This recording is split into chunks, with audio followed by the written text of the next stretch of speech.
Well, hello there, humans, hippies, earthlings, whoever you are, wherever you are, whatever you're doing, and hope you're lucky enough indeed to be doing it too. I'm Bushka on Blitz, and welcome back to another dose of list tanking. That's where I basically do lists of things, although this is a very, very short list. This is a list of one and only one single tank, and that is the tank you can see before you, the T110E3.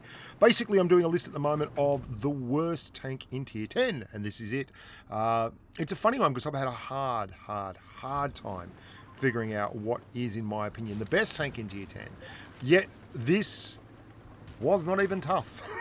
This was an easy one for me. This, in my opinion, is the worst tank in Tier 10. And I'll get to the whys and the wheres and the hows very, very shortly. But I just want to talk to you about a couple of things. Tier 10 at the moment is a game with a lot of really good tanks in it. And it's a lot of really well-balanced tanks. Now, I've had quite a few great games in this tank before. In fact, my highest game ever in terms of damage is in this tank, and it's about 8,500 damage.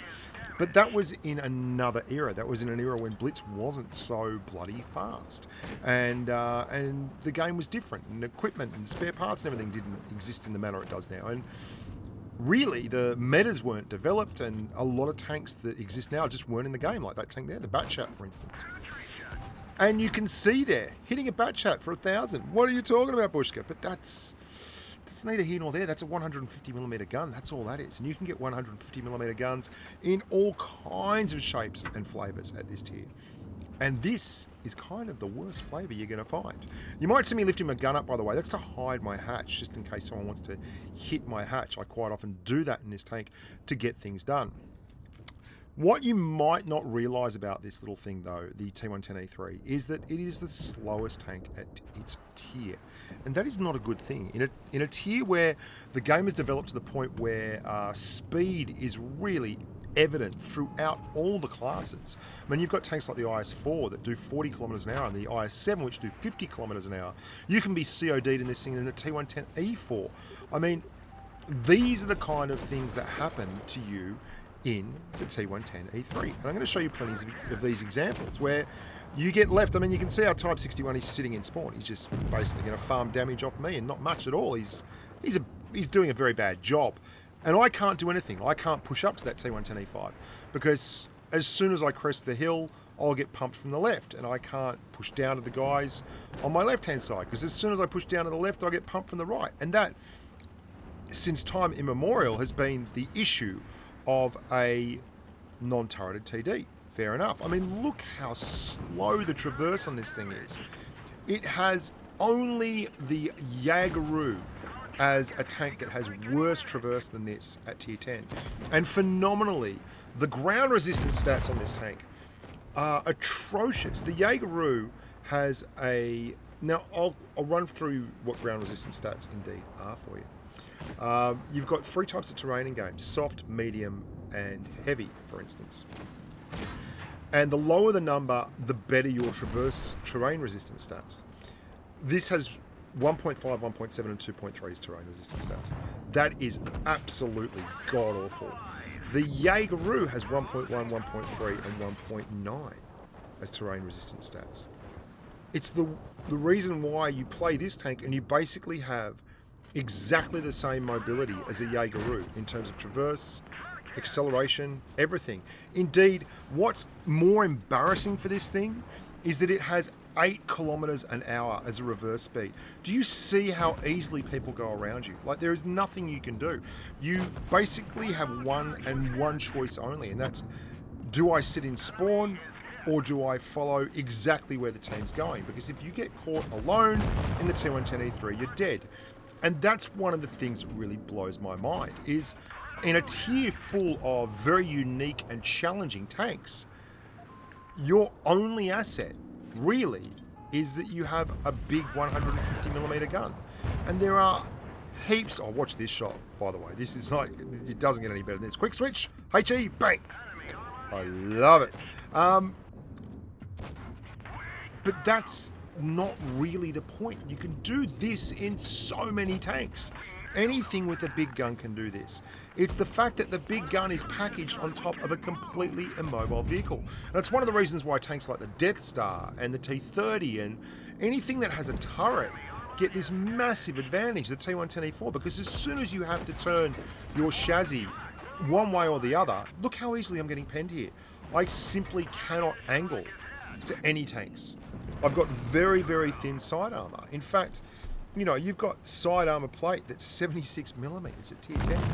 Forget about it. And get about it. That is not enough. Not to mention the fact that you have an American buttock, which means you have 38 millimeters of flat armor grill at the back of your tank. 38. And this is on a tank that absolutely all the bells and whistles can do 28 degrees of traverse and 8 kilometers an hour backwards. Watch this 62A. Go part. I mean, angle to that. Angle to this bloke. Angle to that bloke. Just get dead. It's a bad tank. It's a really bad tank now, which is sad because it used to be such a monster. You've got horrible traverse. You've got the slowest. For all intents and purposes, you are the least mobile tank in tier 10. And that's saying something, considering that Jaegeru is as big as a house. But I feel that the Jaegeru is at least as good as the T110E3, possibly a touch better. And the gun is so ridiculously troll. You'll hit good shots, but then you'll get shots like this. Thanks for coming. Yeah, it looks legit. Absolutely legit. That's the horror show, really. I mean, it is. And it is a horror show. You end up in situations where this is exactly like I was talking about earlier. There's a T62A who's pushed up on my right. I tried to push to the T62A. He backed away, and the Leopard 1 started pumping me from the left. So I had to turn back, and I'm just basically sitting here. I'm completely stuck. The 62A is still firing at guys behind me. I get an 801 hit point shell in because I've got a 150mm gun again, and then that's it. They don't want to come out. I can't do anything. I get no choices. You get no choices. You get no mobility. Like, you've got all this armor at the front, and yet you've still got a hatch on top of you that can be penned by anyone who's willing to switch to premium ammunition in your tier. Hell, like, please tell me how that works. Shoot everywhere, you're not going to pen this tank. Oh, but hang on, just shoot that hatch. Oh, you know you're penning then. Like, how does that work? What armor profile is that? Now, they've removed the hatch from the T110E5. They've removed the hatch from the M48A1 pattern. For God's sakes, pull the hatch off this thing. It's absolutely sucking nuts every which way you look at it at the present, and all your games end like this. Look at you, you've got no choices. You started pushing out a spawn, they went really, really fast, you got spotted, you have to turn. If you are spotted, you have to turn. If someone hits you from behind, they will hit you for a full HE roll. If someone hits you from the side, they will pen literally every single time. You have to turn to your target. You can't really sidescope it very effectively anymore. And you have a huge prevalence to get HE splashed. People will splash the top of this tank all day long. On the right hand side, as you're looking at that image there, you can see there is a hatch to the right of the gun mantlet. That hatch right there has 76 millimeters of armor on the join between the actual superstructure of the tank and the hatch itself. 76 millimeters. Anyone that has half a brain will fire high explosive at that hatch area and get lovely splash damage every time. In fact, I did that to this tank the other day on a stream driving the Jaegeru, and I hit the T110E3 frontally for 1,000 and something damage. 1,000 damage frontally. So here you have all the tier 10 TDs. Now I want to run you through some really quick stats, and I'll be as quick as I can because I understand stats are kind of boring. But when we're talking about the worst tank at tier 10, we need to talk about them. Okay, this is Blitzstar's compare tanks, tank compare, right? So there's two key ones here. One is the speed. I mean, lowest speed, you can see there, 24 kilometers an hour forward, 8 kilometers backwards. Both are the lowest at the tier, worst at the tier. Secondly is your traverse, 21 degrees, which is a smidgen better than Jaegeru, but you can see your terrain resistance stats here, they're dog awful. Basically, this is comparing all the other tier 10 tanks to the E3, and you can see the green everywhere. Now, green means that that tank has better stats than the tank it's being compared to. And you can see there's an awful lot of green here. The gun is not abysmal. It's 0.326 dispersion, which isn't great, but it's right in the middle for a tier 10 TD. It's not that. That's not the problem. You've got one issue with the gun. It's this, the on-movement rotation, 0.27. Again, that is the worst in the entire tier.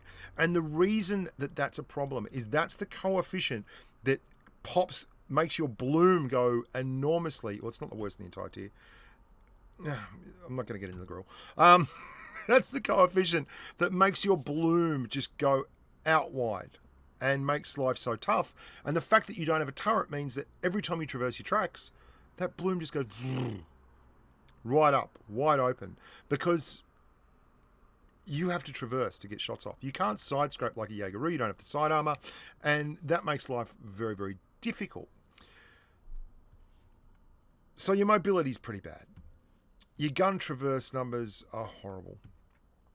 But the real key for this one, and the real reason that you should realize that this tank is just on a street called struggle. Down the bottom here, we have the Blitz Stars 90-day data. Okay? This is how many players are playing the tank. Now you can see all the numbers up here, 52% win rate, and this is the average and all that kind of thing. And the win rate's not good, but it's not the worst at all. The average damage is the lowest of any of the tanks that you were looking at here, any of the tier 10 TDs, but the player numbers is absolutely abysmal, and that's where you really see the key. These are the guys who play the tank on average in the past 90 days. Jaeger 3,724, Grill 15 5,519, 183 7,547, E4 2,872, Object 263 3,397, Object 263, sorry, not 268, 1,540, 686 for the E3. 686. 686 people.